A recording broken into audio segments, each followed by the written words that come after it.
Tikman mo ang pait ng iyong katapatan, Teresita. Ang boses ni Doña Salvacion ay kasing talim ng labaha, pumupunit sa katahimikan ng kusinang amoy luya at sariwang lamang dagat. Sa loob ng 10 taon, ang kusinang ito ang naging dambana ni Teresita. Dito niya ibinuhos ang bawat patak ng kanyang pagtitimpi, bawat pangarap na kinalimutan para maging isang Lazaro na karapat-dapat sa paningin ng lipunan. Maingat niyang hinalo ang huling hiling ng pamilya, isang espesyal na soup de mariscos. Ang singaw ng sabaw ay humahalimuyak, dala ang amoy ng gata at bango ng dagat na tila isang mainit na yakap. Ngunit sa ilalim ng suot niyang mamahaling apron, nanginginig ang kanyang mga daliri. Ramdam niya ang magaspang na papel na mabilis na isinilid ng kanyang ina sa kanyang palad kanina. Isang babala na nagpalamig sa kanyang dugo nang higit pa sa yelo ng freezer na kanyang kinatatayuan. "Hon, are you done?" Gutom na ang mga guests. "You know how important this informal meeting is," ani Ignacio habang papasok sa kusina. Humalik ito sa kanyang pisngi. Isang halik na dati ay tila mitya ng kanyang kaligayahan, ngunit ngayon ay nararamdaman niyang parang haplos ng isang ahas. Ang bango ng kanyang mamahaling cologne ay humahalo sa amoy ng ginigisa niyang bawang, isang masangsang na paalala ng agwat ng kanilang mundong pinagsama ng kasinungalingan. Tinitigan ni Teresita ang kanyang asawa. Ang mga mata ni Ignacio ay walang mababakas na sala. Naroon ang paghanga, ang pagkukunwari ng isang mapagmahal na asawa sa harap ng publiko. Ngunit sa kanyang isipan, paulit-ulit na umaalingaw-ngaw ang mga salita sa papel. "Huwag mong kakainin ang bat sa kaliwa mo. Gusto nilang mawala ka na. Malapit na, Ignacio. I'm just putting the final touch," tugon ni Teresita sa wikang Taglish na tila naging banyaga sa kanyang dila. Ang bawat salita ay parang bubog na lumalabas sa kanyang bibig. Dinala niya ang mga mangkok sa hapagkainan. Ang kristal na chandelier sa dining hall ay naglalabas ng marangyang liwanag, nagpapakitang tao sa yaman ng mga kintana na unti-unti nang nilalamon ng mga Lazaro. Doon, nakaupo si Doña Salvacion, nakasuot ng perlas na tila mga butil ng luhang nanigas sa kanyang leeg. "Napakabuti mong asawa, Teresita," wika ng matanda. Ang mga labi ay nakakurba sa isang ngiting, hindi umaabot sa mga mata. "You always serve us first.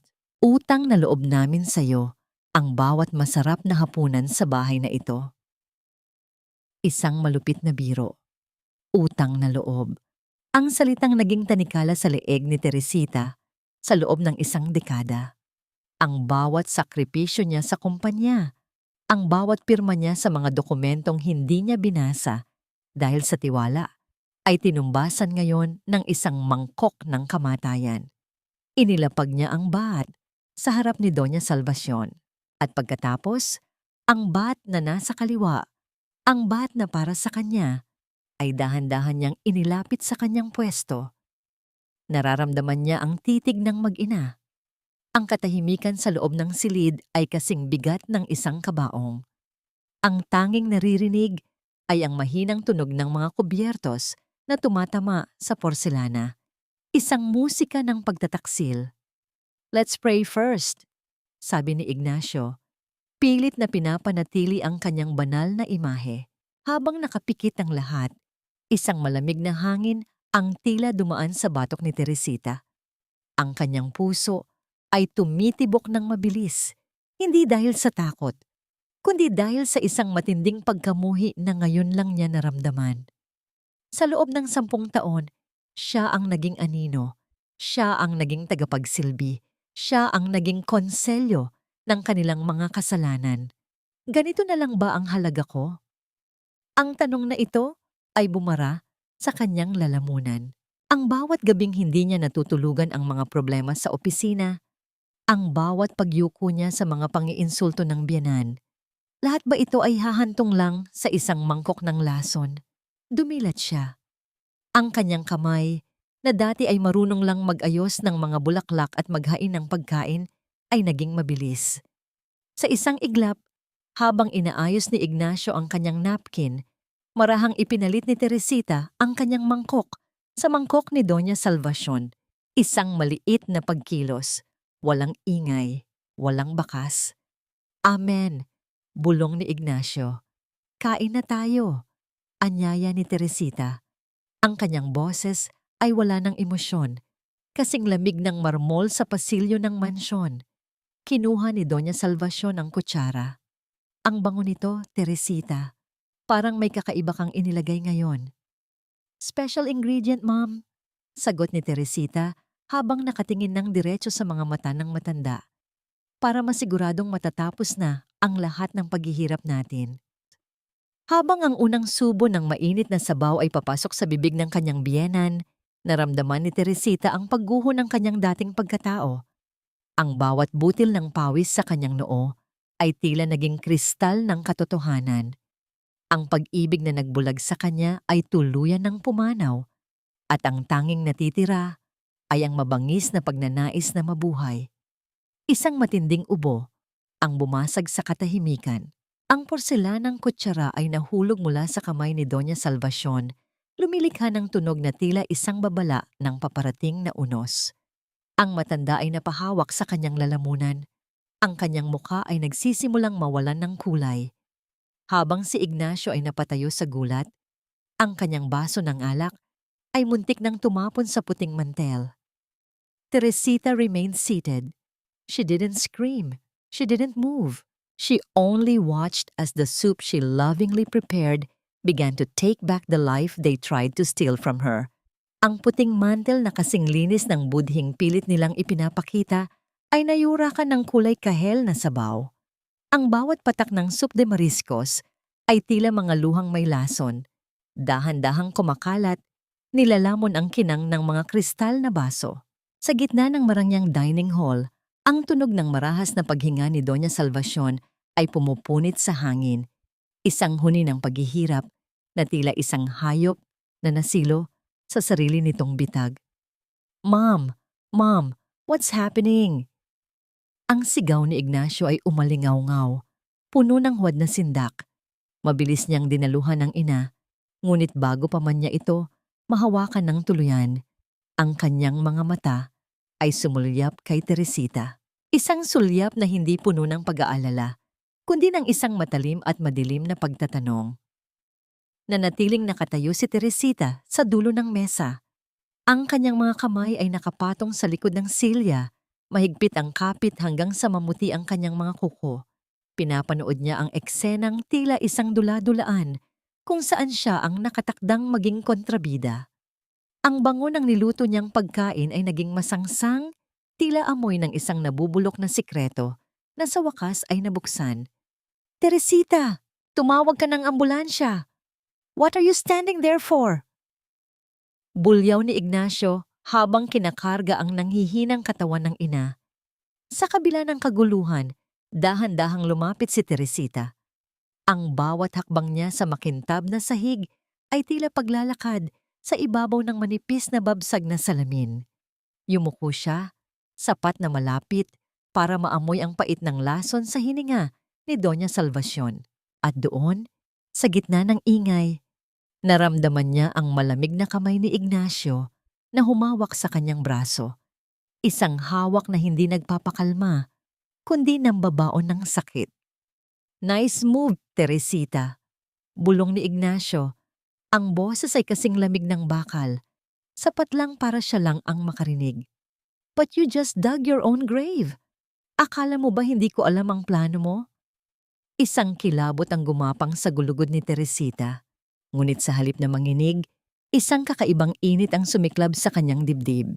Ang hiya na laging nagpapayuko sa kanya ay unti-unting napapalitan ng isang mapait na tapang. Tumingin siya ng diretso sa asawa, ang lalaking minahal niya, ang lalaking pinagkatiwalaan niya ng kanyang buhay at ng kanyang mana. I didn't do anything, Ignacio. I just served what was prepared. Mahinahon niyang sagot, bagaman ang kanyang boses ay tila nanggagaling sa ilalim ng lupa. Mabilis na dumating ang mga kasambahay at ang personal na doktor ng pamilya. Ang katahimikan ng mansyon ay napalitan ng mga yabag ng mga paa at bulungan ng takot. Itinakbo si Doña Salvacion sa loob ng kanyang silid para sa paunang lunas.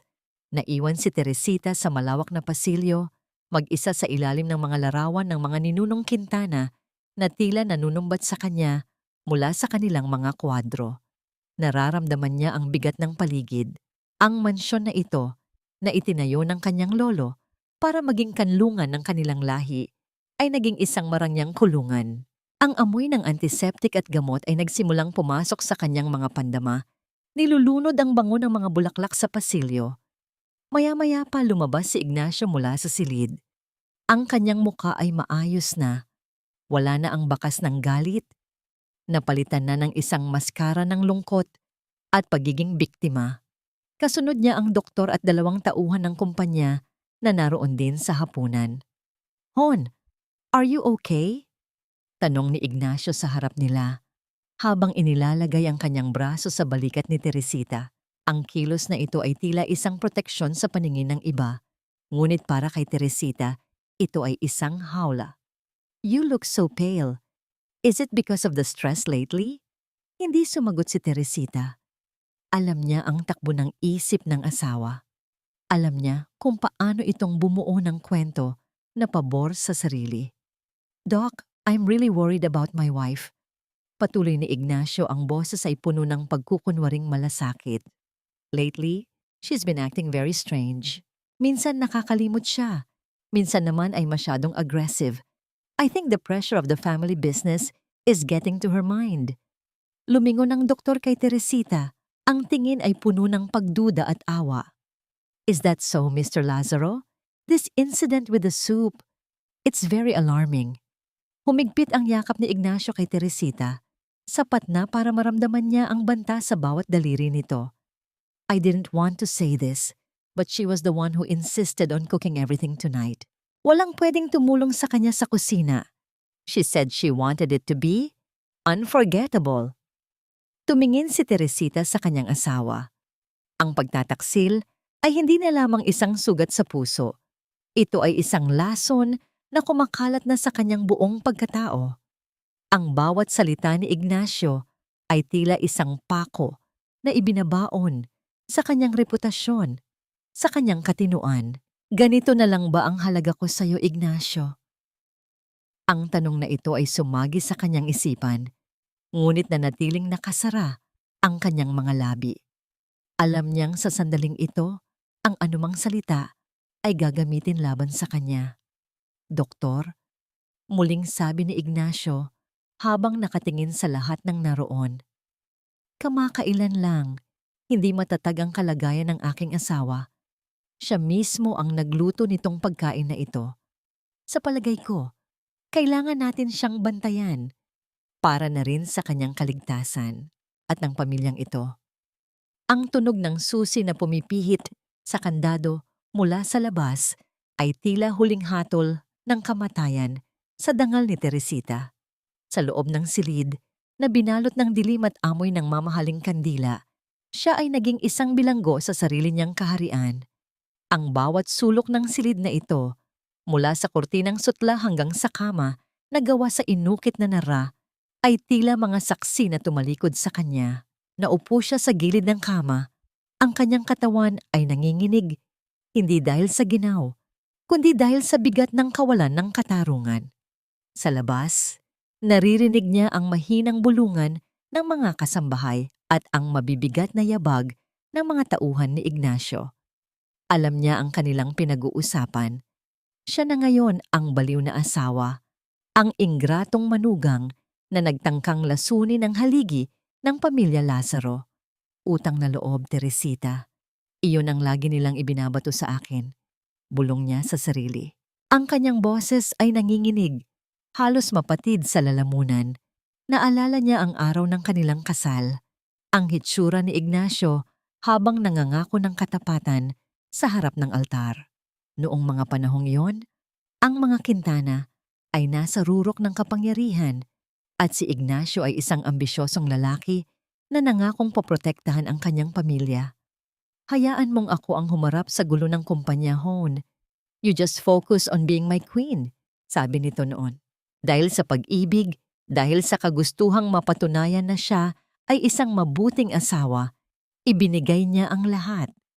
Ipinirma niya ang mga dokumentong nagbigay kay Ignacio ng kapangyarihang magpasya sa bawat sentimo ng mana ni Don Emilio. Ngayon, ang kapangyarihang yon ang ginagamit para itali ang kanyang mga kamay. Bumukas ang pinto ng bahagya. Pumasok si Manang Celia, ang matandang mayordoma na nakakita sa paglaki ni Teresita, ngunit ngayon ay may bakas ng takot at awa sa mga mata. May dala itong tray ng pagkain, tinapay at tubig na tila para sa isang may sakit.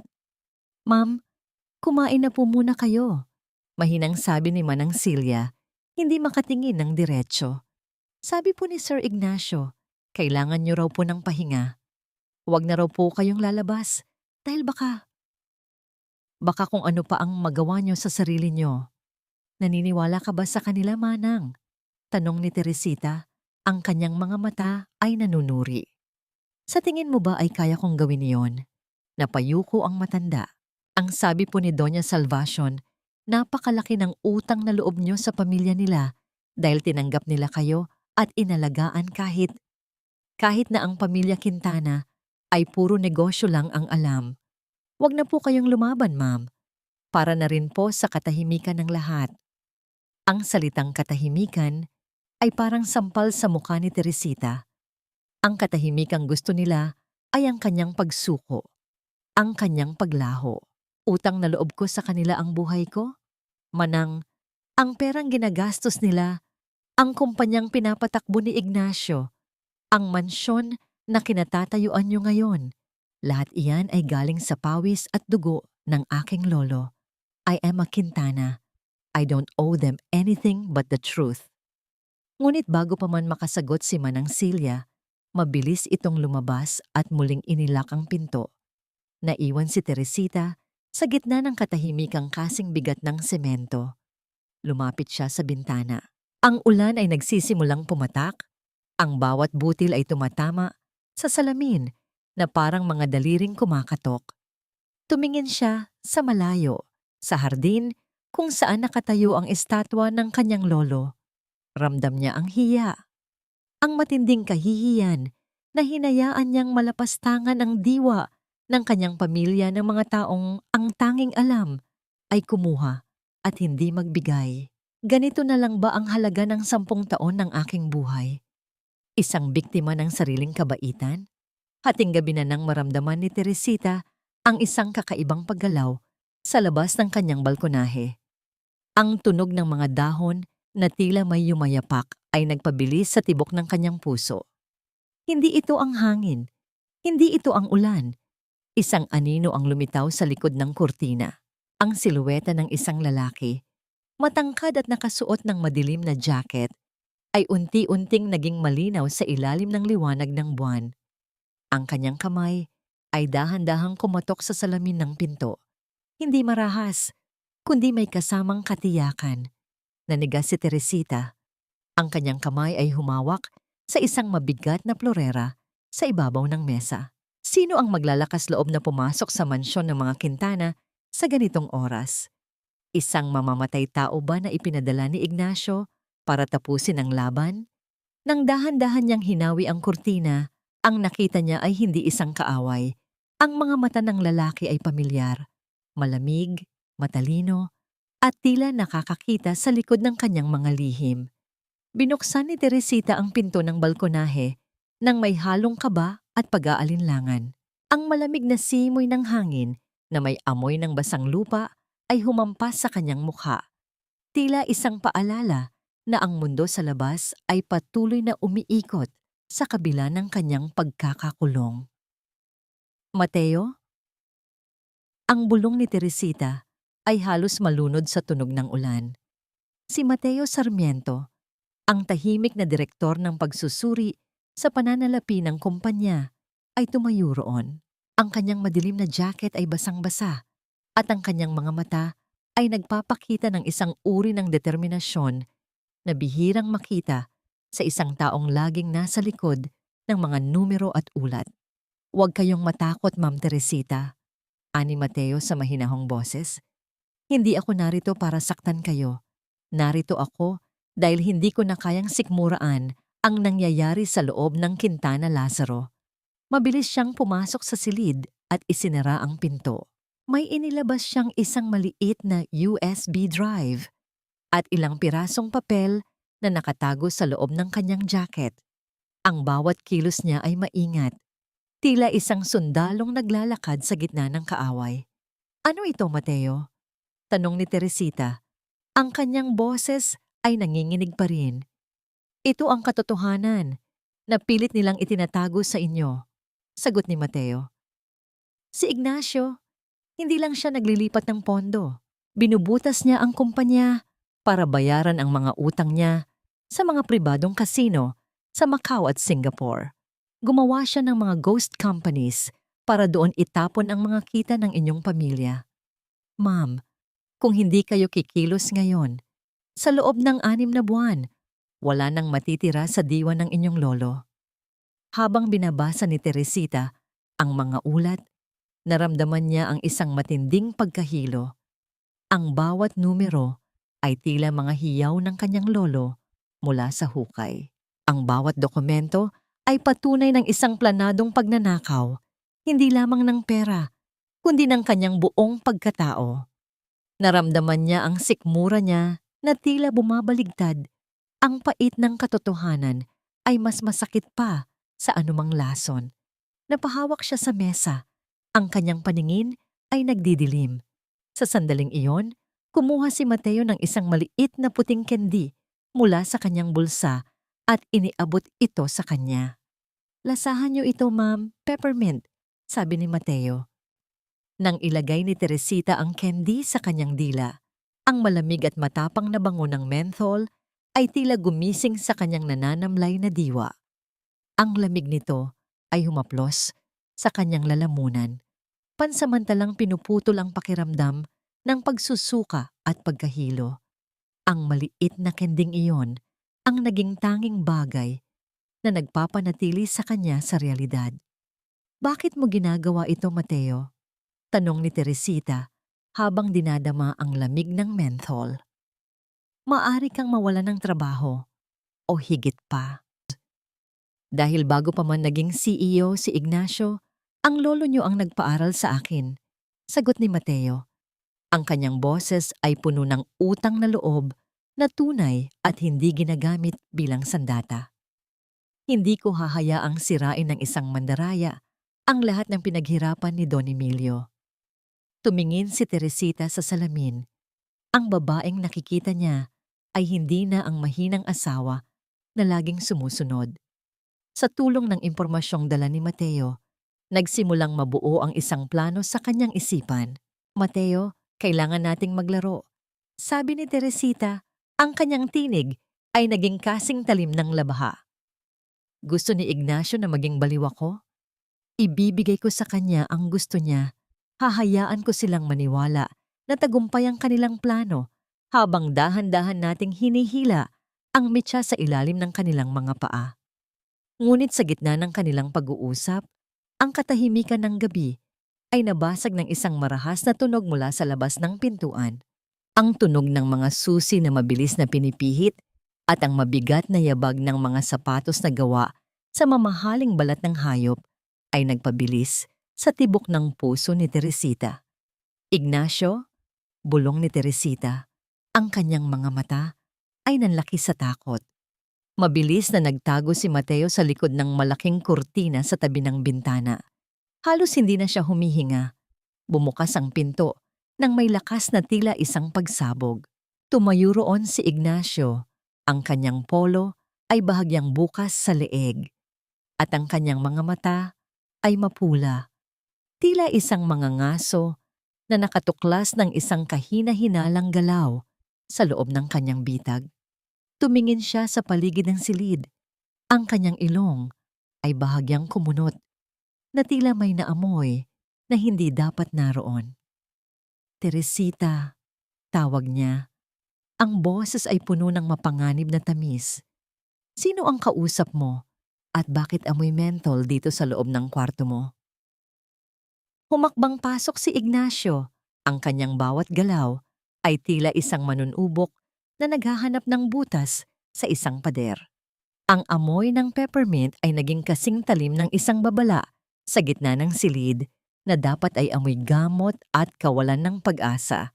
Lumingon si Teresita, pilit na pinapakalma ang bawat kalamnan sa kanyang katawan habang nararamdaman ang presensya ni Mateo sa likod ng kurtina. I wanted to breathe, Ignacio. Ang hangin sa bahay na ito ay kasing pait ng lason na ibinibintang niyo sa akin, sagot ni Teresita. Ang kanyang boses ay sadyang ginawang nanginginig, isang timpla ng takot at kunwaring pagkawala ng katinuan. Ang kending ito ang tanging nagpapaalala sa akin na buhay pa ako. Tinitigan siya ni Ignacio ng matagal. Ang kanyang mga mata ay nanunuri bago unti-unting lumambot ang kanyang mukha tungo sa isang nakakasulasok na awa. Poor Teresita, see, you're talking nonsense again. This is why I called Dr. Mendoza. You need help, Hon? Para sa ikabubuti mo ito. Sa likod ni Ignacio, pumasok ang isang lalaking may dalang itim na bag. Si Dr. Mendoza ang doktor na matagal nang binabayaran ng mga Lazaro. Ang malamig na metal ng stethoscope na dumampi sa balat ni Teresita ay tila isang malamig na uod na gumagapang. Walang laban na hinayaan ni Teresita na suriin siya habang ang kanyang isipan ay abala sa pagbuo ng sarili niyang kalsada palabas sa impyernong ito. Masyadong mataas ang kanyang anxiety levels, pahayag ng doktor habang naglalabas ng isang maliit na bote ng tabletas. She needs to be sedated. 1 pill every 6 hours, Ignacio. Sisiguraduhin nito na hindi na siya magiging panganib sa sarili niya o sa ibang tao. Kinuha ni Ignacio ang tableta at isang baso ng tubig. Ang kanyang nangiti ay tila isang mapait na pako. Inumin mo ito, Hon. It's for your own peace of mind. Inilagay ni Teresita ang gamot sa loob ng kanyang bibig. Naramdaman niya ang pait nito sa ibabaw ng kanyang dila. Isang pait na tila sumisimbolo sa lahat ng dumi ng pamilya Lazaro.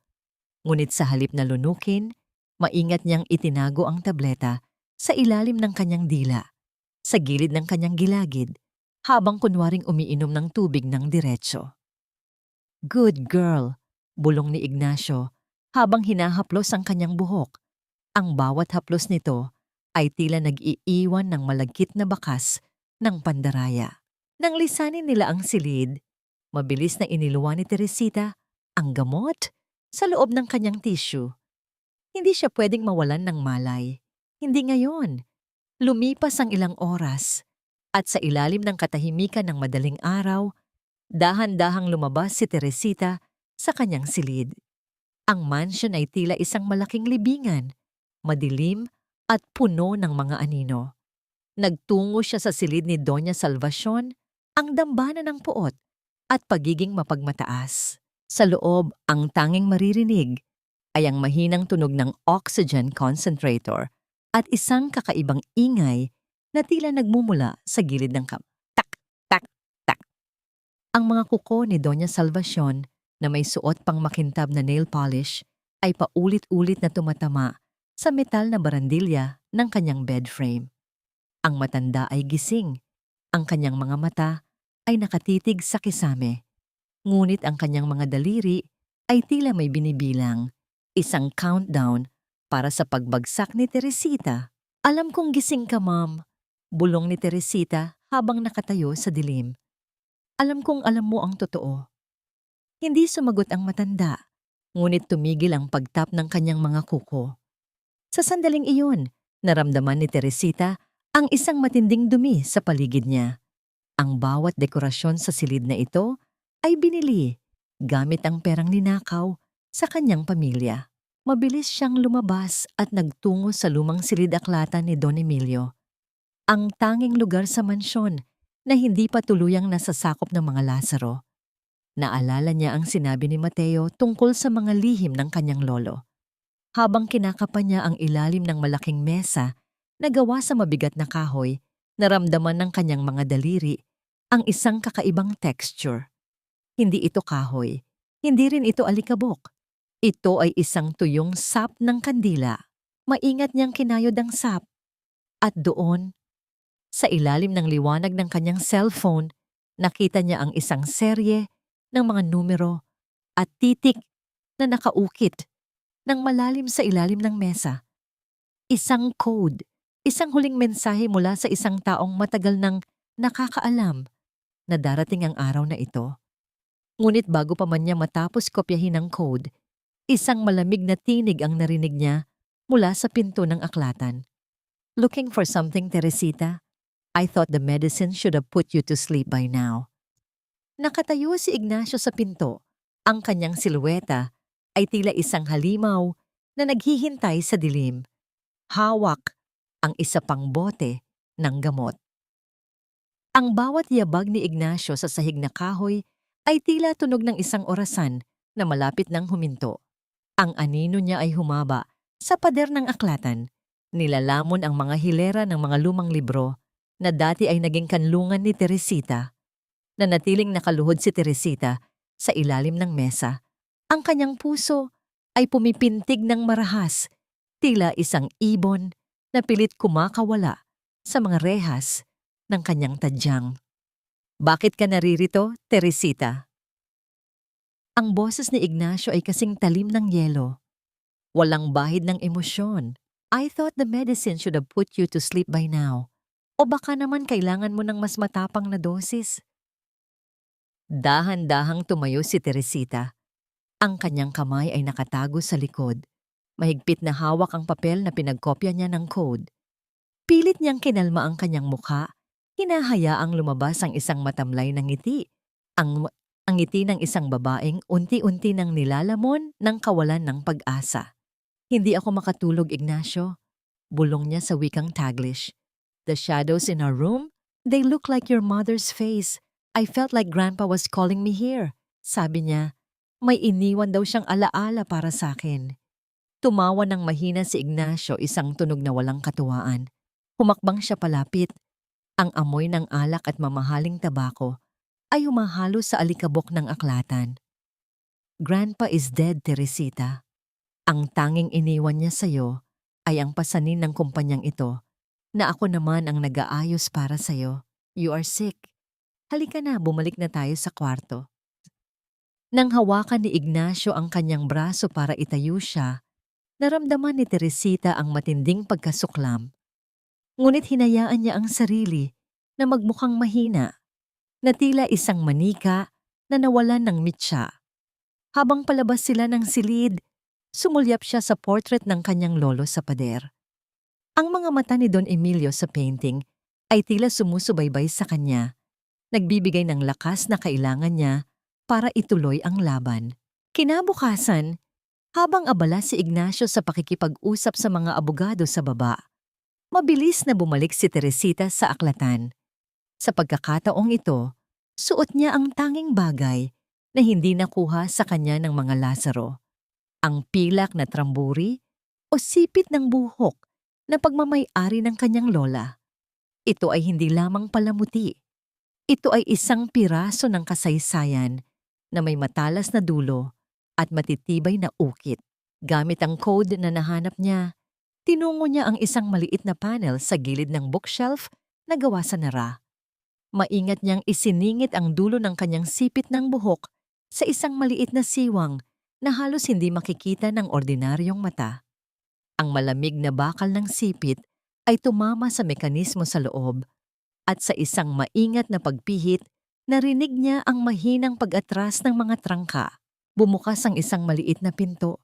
Inilalantad ang isang lumang cassette recorder at ilang mga tape na may nakasulat na petsa.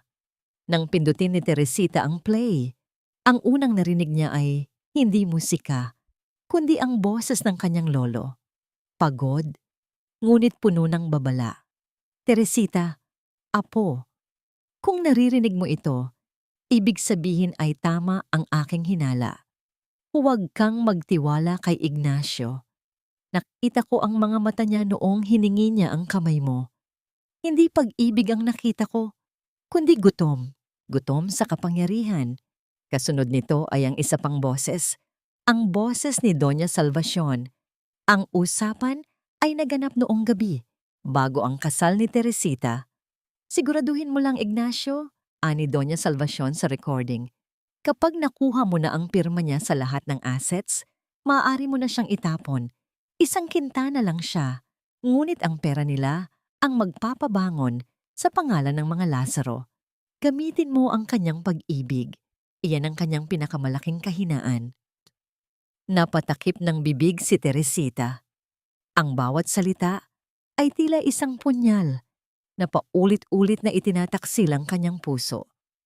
Ang 10 taon ng kanyang pag-aalaga, ang 10 taon ng kanyang pananahimik at pagsakripisyo ay isa lamang mahabang plano ng pagkatay sa kanyang dangal. Tinawag siyang konselo o isang simpleng tatak lamang para sa kanilang mga transaksyon. Ganito na lang ba ang halaga ko? Isang kasangkapan para sa kanilang kasakiman. Naramdaman niya ang isang mainit na luha na pumatak sa kanyang pisngi, ngunit bago pa man ito makarating sa kanyang baba, pinunasan niya ito ng may marahas na glit. Ang huling hibla ng pag-ibig niya para kay Ignacio ay tuluyan ng naputol na iwan ng isang malamig at matigas na layunin. Ngunit sa gitna ng kanyang pagtangis, ang katahimikan ng aklatan ay muling nabasag. Ang tunog ng mabibigat na yabag ng sapatos ay papalapit. Hindi ito ang nagmamadaling lakad ng isang kasambahay. Ito ang mabagal at kalkuladong hakbang ni Ignacio. Tumigil ang mga yabag sa labas mismo ng pinto ng aklatan. Walang kumatok, walang nagsalita. Ang tanging naririnig ni Teresita ay ang marahang pag-ikot ng doorknob mula sa labas. Ang pag-ikot ng hawakan ng pinto ay tila isang mabagal na hatol na pinuputol ang bawat hininga ni Teresita. Sa loob ng ilang segundo, kailangang maging kasing bilis ng kidlat ang kanyang mga kamay. Maingat niyang isinilid ang cassette recorder at ang mga tape sa loob ng malapad na bulsa ng kanyang suot na robang seda. Ang malamig na bakal ng recorder ay dumiit sa kanyang balat. Isang malamig na paalala ng katotohanang maaari ring maging mitya ng kanyang kamatayan. Nang bumukas ang pinto, tumambad si Ignacio. Ang kanyang anyo ay balot ng anino mula sa labas ng pasilyo. Tila isang madilim na nilalang na naghahanap ng biktima sa ilalim ng buwan. Ang amoy ng alak na nagmumula sa kanya ay humahalo sa alingasaw ng alikabok sa aklatan. Isang kombinasyon na nagpabaliktad sa sikmura ni Teresita. Bakit narito ka pa rin, Teresita? You should be in bed, ani Ignacio. Ang kanyang boses ay may bahid ng pagduda. Ang mga mata ay nanunuri sa bawat galaw ng kanyang asawa. What are you holding? Ipinakita ni Teresita ang kanyang mga kamay. Walang laman, ngunit nanginginig ng husto. Wala, Ignacio. I was just looking for Grandpa's old Bible. I feel so lost. Kailangan ko ng gabay. Humakbang palapit si Ignacio. Hinawakan ang baba ni Teresita at itinaas ito ng marahas para magkatitigan sila. The Bible cannot save you from your own mind, Teresita. Ang tanging makakatulong sa'yo ay ang sumunod sa sinasabi ko. Bukas, kailangan nating pumunta sa opisina. There are documents that need your signature para maayos na ang lahat ng gusot sa kumpanya. Tumango si Teresita. Ang kanyang mga mata ay puno ng kunwaring pagsuko. Yes, Ignacio, whatever you say. Nang makaalis si Ignacio, alam ni Teresita na wala na siyang oras. Sa ilalim ng kadiliman, gamit ang isang lumang telepono na itinago ni Mateo para sa kanya, tinawagan niya ang nag-iisang tao na maaari niyang pagkatiwalaan sa labas ng mansyon, si Attorney Benicio Vergara. Attorney, it's time, bulong ni Teresita. Kinabukasan, sa ilalim ng dahilan na kailangan niyang bumili ng mga sariwang bulaklak para sa puntod ng kanyang lolo, pinayagan siya ni Ignacio na lumabas sa ilalim ng mahigpit na pagbabantay ng isang bodyguard. Nagtungo sila sa maliit na tiyemhoan ni Rosalinda, ang kanyang ina. Ang amoy ng mga maudon at sariwang rosas ay bumalot kay Teresita pagpasok niya sa tindahan. Ito ang amoy ng kalayaan, ang tanging amoy na nagpapaalala sa kanya na siya ay isang Quintana bago pa siya naging biktima ng mga Lazaro. Sa likod ng mga hilera ng mga bulaklak, naghihintay si Attorney Benicio at ang kanyang ina. Anak, bulong ni Rosalinda, ang kanyang mga mata ay puno ng pag-aalala at pait. I saw what they did to you on the news. I'm sorry I couldn't get you out sooner. Huwag po kayong mag-alala, Nay. Sagot ni Teresita habang mabilis na iniabot kay Attorney Benicio ang mga tape mula sa aklatan. I have the evidence now. The recordings of their confession at ang mga ulat mula kay Mateo. Sinuri ni Attorney Benicio ang mga dokumento ng may seryosong mukha. Teresita, this is more than enough to put them behind bars. Binababoy nila ang diwa ng lolo mo. But we have to be careful. Ignacio is moving fast. He's planning to declare you mentally incapacitated sa susunod na shareholders meeting para makuha ang lahat ng voting rights mo. Kailan ang meeting, attorney? Tanong ni Teresita. In 2 weeks, sagot ni Benicio. Ngunit bago pa man makasagot si Teresita, ang tunog ng pagring ng kanyang cellphone ay bumasag sa kanilang pag-uusap. Ito ay mula kay Mateo. Ma'am, kailangan nyo nang bumalik. Mabilis na sabi ni Mateo sa kabilang linya. Ang boses ay puno ng takot. Nalaman ni Ignacio na wala kayo sa sementeryo. He's furious. At may mas masamang balita. Napaaga ang shareholders meeting. It's not in 2 weeks anymore. It's tomorrow morning. Naramdaman ni Teresita ang biglang paglamig ng kanyang mga kamay. Ang oras na inakala niyang sapat ay biglang naglaho na parang usok. Tumingin siya sa kanyang ina. Pagkatapos ay kay Attorney Benicio. Ang kanyang mukha ay nagbago. Mula sa isang sugatang asawa, patungo sa isang palaban na tagapagmana. Tomorrow, bulong ni Teresita. Then tomorrow will be the day they lose everything. Hinalikan niya ang kanyang ina sa pisngi. Ang bango ng maudon ay tila naging baluti na bumabalot sa kanya. Paglabas niya ng tindahan, nakita niya ang bodyguard ni Ignacio na palapit na sa kanya.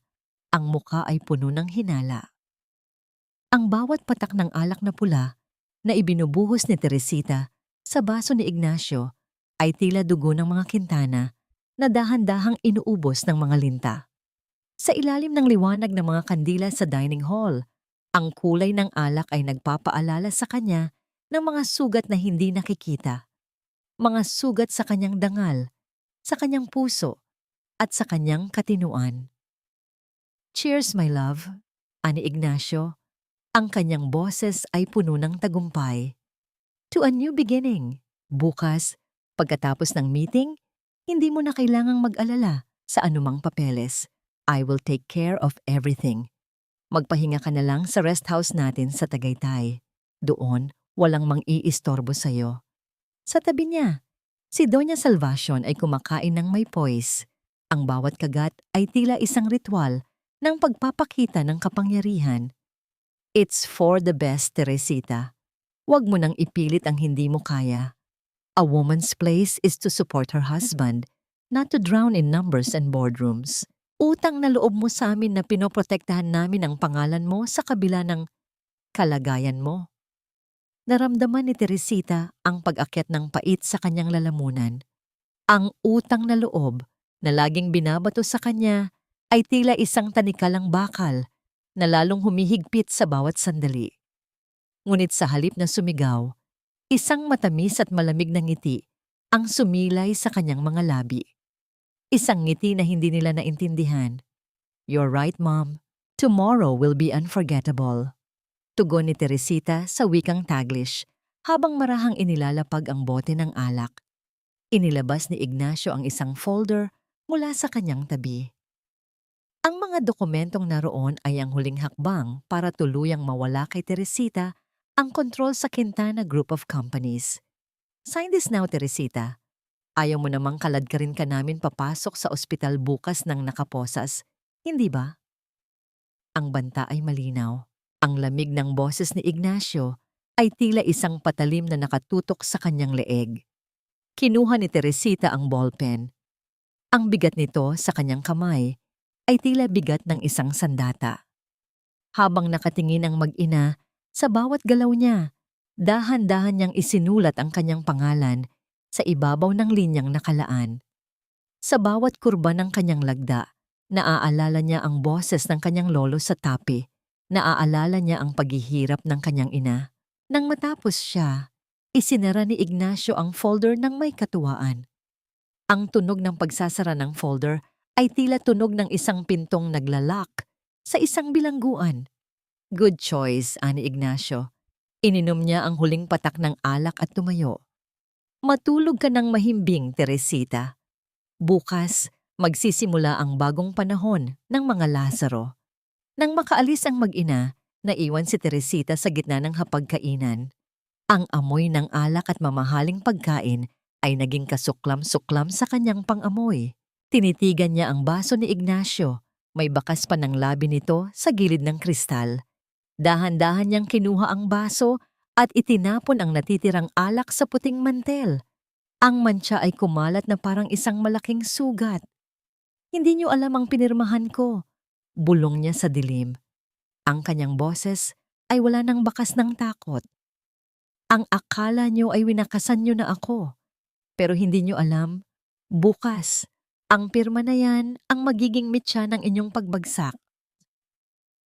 Tumayo siya at nagtungo sa kanyang silid.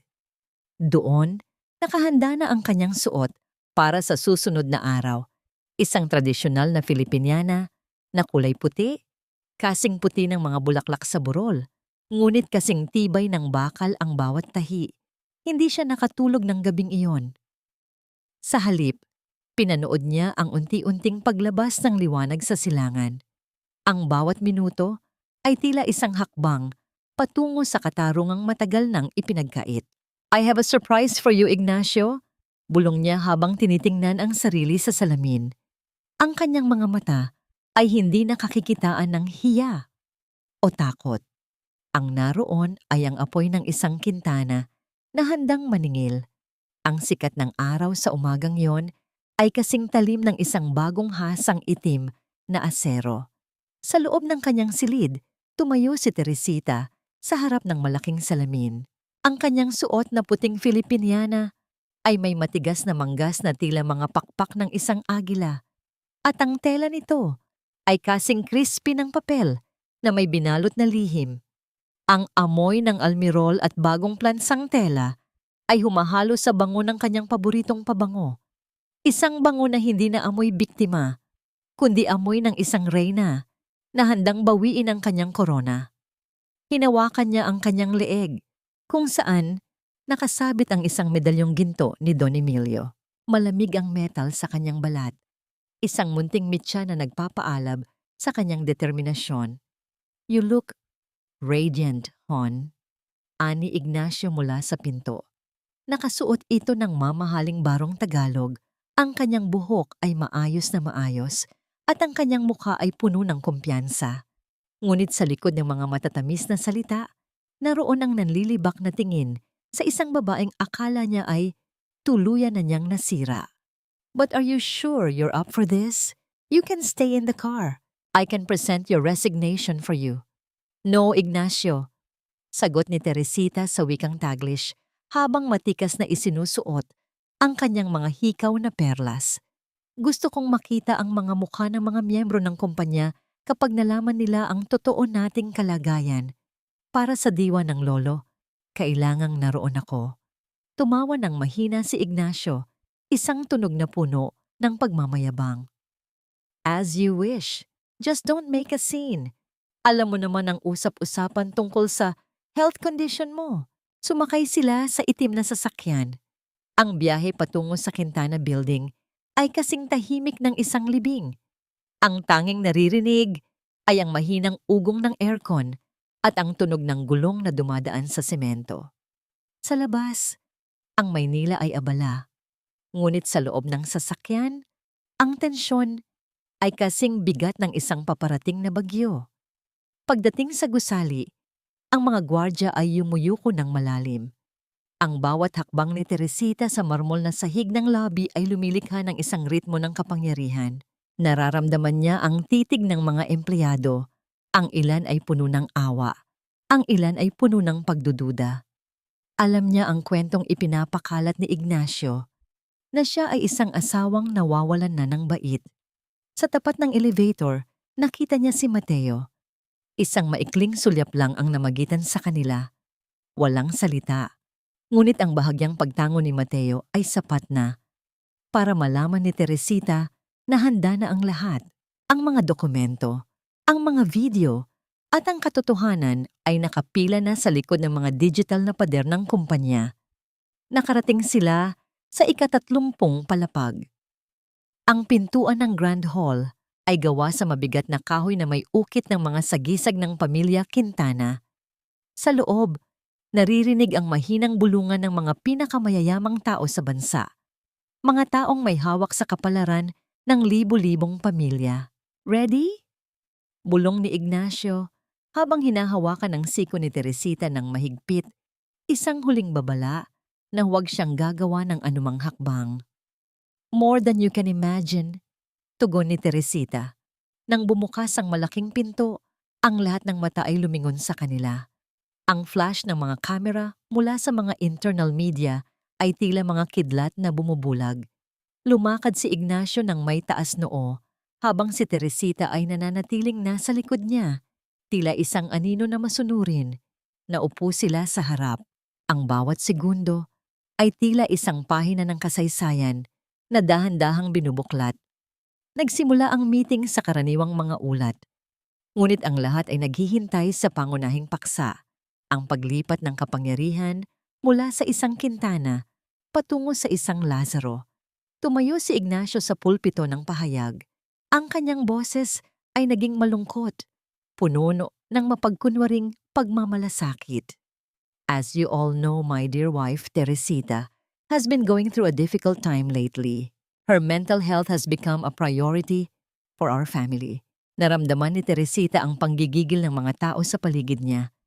Ang bawat salita ni Ignacio ay tila isang pako na ibinabaon sa kanyang dangal sa harap ng maraming tao. Ngunit sa halip na yumuko, lalong tumuwid ang likod ni Teresita.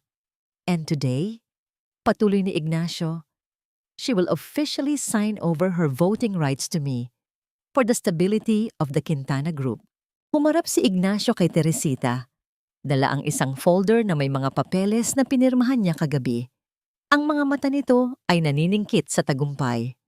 Hon, please come forward. Tumayo si Teresita. Ngunit sa halip na lumapit sa mesa para sa seremonya, naglakad siya patungo sa kabilang panig ng pulpit, diretso sa mikropono. Ang katahimikan sa hall ay naging kasing talim ng isang punyal. Ang tanging naririnig ay ang mahinang tunog ng kanyang mga takong na tumatama sa sahig. Isang tunog na tila bibilang ng huling sandali ng kapangyarihan ni Ignacio. Mabilis na hinarangan siya ng mga tauhan ni Ignacio, ngunit bago pa man nila siya mahawakan, ang pinto ng hall ay muling bumukas. Nang malakas, lumilikha ng isang hangin na nagpatahimik sa lahat. Ang paghamas ng mabigat na pinto sa dingding ay tila isang kulog na gumising sa lahat ng natutulog na budhi sa loob ng silid. Ngunit ang pumasok ay hindi isang kaaway, kundi ang katotohanan sa anyo ni Attorney Benicio Vergara na may bitbit na mga dokumentong selyado ng pulang sap at si Mateo na may hawak na isang laptop na tila isang sandata. Anong ibig sabihin nito? Ang sigaw ni Ignacio. Ang kanyang boses ay nanginginig sa galit na pilit itinatago sa likod ng pagkagulat. This is a private meeting. Guards, ilabas ang mga taong ito. Ngunit walang gumalaw. Ang mga gwardya na dati ay sunod-sunuran sa kanya ay nanatiling nakatayo sa gilid. Ang kanilang mga mata ay nakatuon kay Teresita. Sa sandaling iyon, ang hangin sa loob ng hall ay nagbago. Ang amoy ng takot ni Ignacio ay nagsimulang manaig sa bango ng kanyang mamahaling kolon.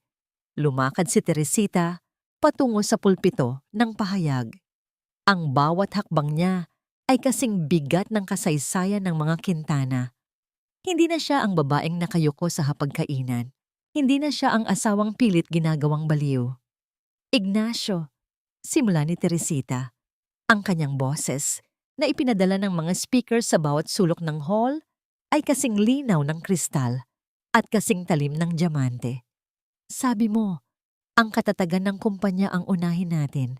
Sabi mo, kailangan kong magpahinga dahil may sakit ako. Pero ang totoo, ang kumpanyang ito ang may sakit dahil sa'yo. Teresita, please, you're not making sense. Stop this humiliation. Pakiusap ni Ignacio. Pilit na lumalapit para hawakan ang kanyang braso. Ang kanyang muka ay umaakto pa ring parang isang mapagmahal na asawa sa harap ng mga miyembro ng kumpanya. Huwag mo akong hawakan. Ang utos ni Teresita ay tila isang latay na tumama sa mukha ni Ignacio. Ang pirma na nakuha mo sa akin kagabi, iyon ay hindi paglilipat ng voting rights. Iyon ay isang affidavit na nagpapahintulot sa audit team ni Mateo na ilabas ang lahat ng inyong lihim na transaksyon sa harap ng board na ito. Nanlaki ang mga mata ni Ignacio. Ang pawis ay nagsimulang gumapang mula sa kanyang sentido. Dahan-dahang binabasa ang kanyang barong. Sa isang senyas ni Teresita, ang malaking screen sa likod niya ay nagliwanag. Ang lahat ng bulungan ay napalitan ng isang nakabibinging katahimikan. Ang unang lumitaw ay hindi mga graph o numero, kundi isang video. Ang malabong ngunit malinaw na anyo ni Ignacio at Doña Salvacion sa loob ng aklatan ay lumitaw. Ang tunog ng kanilang pag-uusap ay umalingaw-ngaw, kasing tindi ng isang sampal sa bawat nakikinig. Kapag nakuha mo na ang pirma niya sa lahat ng assets, maaari mo na siyang itapon. Gamitin mo ang kanyang pag-ibig. Iyan ang kanyang pinakamalaking kahinaan. Naramdaman ni Teresita ang bawat flash ng kamera na tumatama sa kanya. Ngunit sa pagkakataong ito, hindi siya nasisilaw. Ang bawat liwanag ay tila nagbibigay sa kanya ng lakas. Ginagawa siyang isang nagniningning na estatwa ng katarungan sa gitna ng kadiliman ng mga Lazaro. Ang puti niyang Filipiniana ay tila naglalabas ng sariling liwanag. Nilalamon ang itim na anyo ni Ignacio. You set me up! Ang tanging naisigaw ni Ignacio, ang kanyang maskara ng pagiging perfect husband, ay tuluyan ng nadurog. Inilalantad ang isang mukha ng halimaw na puno ng puot. No, Ignacio, I didn't set you up. Mahinahong sagot ni Teresita habang tinititigan ng asawa ng diretso sa mga mata. Pinanood ko lang kung paano mo sirain ang sarili mo sa sarili mong kasakiman. Ang special ingredient na sinasabi ko sa soup de mariscos, iyon ay ang katotohanan. At gaya ng lason na binalak nyo para sa akin, ang katotohanan ito ang tatapos sa inyo. Sumunod na lumabas sa screen ang mga bank statement mula sa Macau, ang mga ghost companies na nagngangalang Lazaro Holdings, at ang mga dokumentong nagpapatunay na ang pondo ng kumpanya ay ginamit para sa pansariling luho at utang sa sugal. Ang mga miyembro ng kumpanya na dati ay nakikinig lamang ay nagsimulang tumayo ng may galit. Ang hall ay napuno ng ingay ng pag-aaklas. This is fraud! This is a betrayal of the Quintana legacy! Ang sigaw ng isang matandang miyembro ng kumpanya na matagal nang kaibigan ng kanyang lolo. Sa gitna ng kaguluhan, nakita ni Teresita si Doña Salvacion sa gilid. Ang kanyang mukha ay kasing puti ng abo. Ang kanyang mga perlas ay tila sumasakal na sa kanyang leeg. Wala na ang kanyang pagiging mapagmataas. Ang tanging natitira ay ang takot ng isang magnanakaw na nahuli sa akto. Tumingin si Teresita sa paligid. Ang bawat mukha na dati ay puno ng pagdududa sa kanya ay puno na ngayon ng paghanga. Hindi siya ang reynang kailangang iligtas. Siya ang reynang nagligtas sa sarili niyang kaharian. Ang bawat salitang lumalabas sa speaker ng Grand Hall ay tila mga hampas ng latigo na tumatama sa hubad na katotohanan ng mga Lazaro. Ang silid na dati ay puno ng mapagkunwaring paggalang ay naging isang arena ng paghuhukom.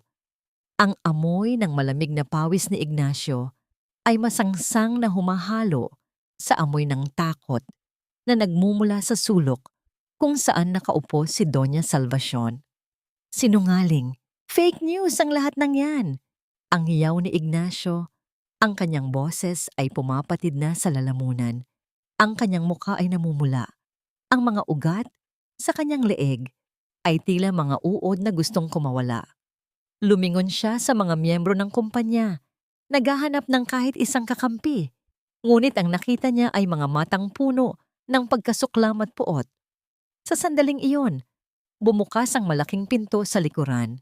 Ang tunog ng mabibigat na sapatos ng mga pulis na tumatama sa marmol ay tila isang marcha ng kamatayan para sa ambisyon ni Ignacio. Sa pangunguna ni Attorney Benicio, pumasok ang mga awtoridad, bitbit ang warrant of arrest na matagal nang inihanda sa ilalim ng kadiliman. Mr. Ignacio Lazaro, you are under arrest for grand larceny, falsification of documents, and attempted murder. Ang malamig na tinig ng opisyal ay umalingaw-ngaw, kasing tindi ng isang hatol na walang apela. Sa halip na humingi ng tawad, mabilis na lumingon si Ignacio sa kanyang ina. Ma'am, gawin mo ang paraan. Sabihin mo sa kanila na wala akong kinalaman dito. It was all your idea, wasn't it? Doon lumabas ang tunay na kulay ni Doña Salvacion. Ang matandang babae na laging nagmamalaki ng utang na loob at dangal ay tumayo ng may nanginginig na mga binti. Tinitigan niya ang kanyang anak ng may malamig na pagtalikod. Wala akong alam sa mga sinasabi mo, Ignacio. Ang boses ni Doña Salvacion ay kasing talim ng isang kutsilyo na itinasak sa likod ng sariling anak. Ikaw ang nagpatakbo ng lahat. Ako ay isang matandang may sakit lamang na biktima rin ng iyong kasakiman. Teresita, anak, iligtas mo ako. I am your mother-in-law. You owe me respect. Isang mapait na tawa ang kumawala sa mga labi ni Teresita. Lumapit siya sa matanda. Ang kanyang puting Filipiniana ay nagniningning sa ilalim ng mga ilaw, tila isang anghel ng paghihiganti. Respeto? Ang respeto ay kinikita. Doña Salvacion, hindi yan ipinipilit gamit ang huwad na utang na loob. Bulong ni Teresita. Sa loob ng 10 taon, ibinigay ko ang lahat. Ngunit ang isinukli niyo ay lason sa pagkain ko at sa buhay ko. Ngayon, tikman niyo ang bunga ng inyong itinanim. Nang lumapit ang mga pulis kay Ignacio, sinubukan nitong manlaban. Ang kanyang barong Tagalog na gawa sa pinakamahal na tela ay nagusot. Ang kanyang buhok ay nagulo. At ang kanyang dangal ay tuluyan ng nayurakan sa harap ng media na kanina pa kumukuha ng bawat detalye. Ang malamig na bakal ng posas ay kumagat sa balat ng kanyang mga pulso. Ang tunog ng paglak ng mga ito ay tila isang pinto na nagsara sa lahat ng kanyang mga pangarap. Isang tunog ng pagsuko na hindi na mababawi. Ang bawat click ay tila nagtatapos sa isang dekada ng paghihirap ni Teresita. Teresita, please, I love you. Huwag mong gawin ito. Pagsusumamo ni Ignacio habang kinakaladkad siya palabas. Ang kanyang mga luha ay tila mga dumi na nagpapadungis sa kanyang mukha. Tumingin si Teresita sa kanyang asawa sa huling pagkakataon. Ang lalaking akala niya ay katuwang niya sa buhay ay isa lamang anino na nabuhay sa kanyang liwanag. Salamat sa sopas, Ignacio, mahinahong sabi ni Teresita. Sapat na para marinig ng asawa bago ito tuluyang ilabas ng hall. Iyon ang naging mitya ng aking paggising. Kung hindi dahil sa lason nyo, baka hanggang ngayon ay natutulog pa rin ako sa inyong mga kasinungalingan. Naiwan ang katahimikan sa hall nang mailabas na ang mag-ina. Ang mga miyembro ng kumpanya ay isa-isang tumayo at lumapit kay Teresita. Walang salitang binigkas, ngunit ang bawat kamay na humahawak sa kanyang balikat ay isang pagkilala sa kanyang tunay na kapangyarihan. Tumingin si Teresita sa estatwa ng kanyang lolo sa malaking screen na naiwang nakabukas. Pakiramdam niya ay nakangiti ang matanda. Ang Quintana Group ay muling nasa kamay ng isang tunay na Quintana. Pasek. Lumipas ang isang taon na tila isang mahabang paghinga pagkatapos ng isang siglo ng pagkakakulong. Sa balkonahe ng rest house sa Tagaytay, ang lugar na dati ay binalak ni Ignacio na gawing gintong kulungan para sa kanya, nakatayo si Teresita. Ang simoy ng hangin ay hindi na amoy alikabok ng mga lumang kasinungalingan o masangsang na lason. Ngayon, ang hangin ay may dalang bango ng sariwang kape at ang tamis ng mga maudon na namumukadkad sa hardin. Wala na ang puting Filipiniana ng labanan. Suot niya ang isang simpleng bestidong linen, malaya at magaan sa kanyang balat. Ang kanyang buhok ay hinahayaan niyang tangayin ng hangin. Wala nang mga mamahaling sipit na nagtatali sa kanyang pagkatao. Teresita, anak, ang kape mo. Baka lumamig, tawag ni Rosalinda mula sa loob. Lumabas ang kanyang ina. Ang muka ay masigla at wala na ang bakas ng takot. Inilapag nito ang isang tray ng kakanin at mainit na barako sa mesa. Salamat, Nay. Ang ganda ng gising ko ngayon, sagot ni Teresita sa wikang Taglish habang dahan-dahang humihigop sa tasa. Ang init ng kape ay tila isang haplos ng kalinga sa kanyang lalamunan. Sa loob ng isang taon, maraming nagbago. Ang Quintana Group ay hindi na lamang isang pangalan ng korporasyon. Ito ay naging simbolo ng pag-asa. Itinatag ni Teresita ang The Emilio Quintana Foundation, isang kanlungan at legal clinic para sa mga kababaihang biktima ng Bauhan Taichin at pang-aabuso sa loob ng tahanan. Hindi niya hinayaang ang kanyang karanasan ay maging isang madilim na alaala lamang. Ginawa niya itong isang liwanag para sa iba. Minsan, nakakatanggap siya ng balita mula kay Attorney Benicio tungkol sa mga Lazaro. Si Ignacio ay nagsisilbi ng kanyang habambuhay na parusa sa likod ng mga rehas, malayo sa karangyaan at kapangyarihang tinalikuran niya para sa kasakiman. Si Doña Salvacion naman ay naiwan sa isang pasilidad, mag-isa at nilalamon ng sarili niyang kapaitan. Ang tanging kasama ay ang mga perlas na wala ng halaga. Ang kanilang pagbagsak ay hindi naging mabilis, kundi isang mabagal at masakit na pag-ubos ng kanilang dangal, ang tunay na karma para sa mga taong nabuhay sa panlilinlang.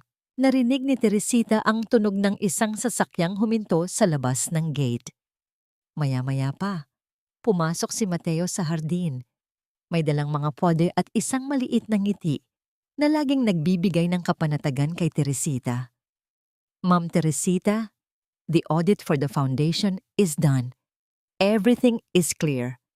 Balita ni Mateo.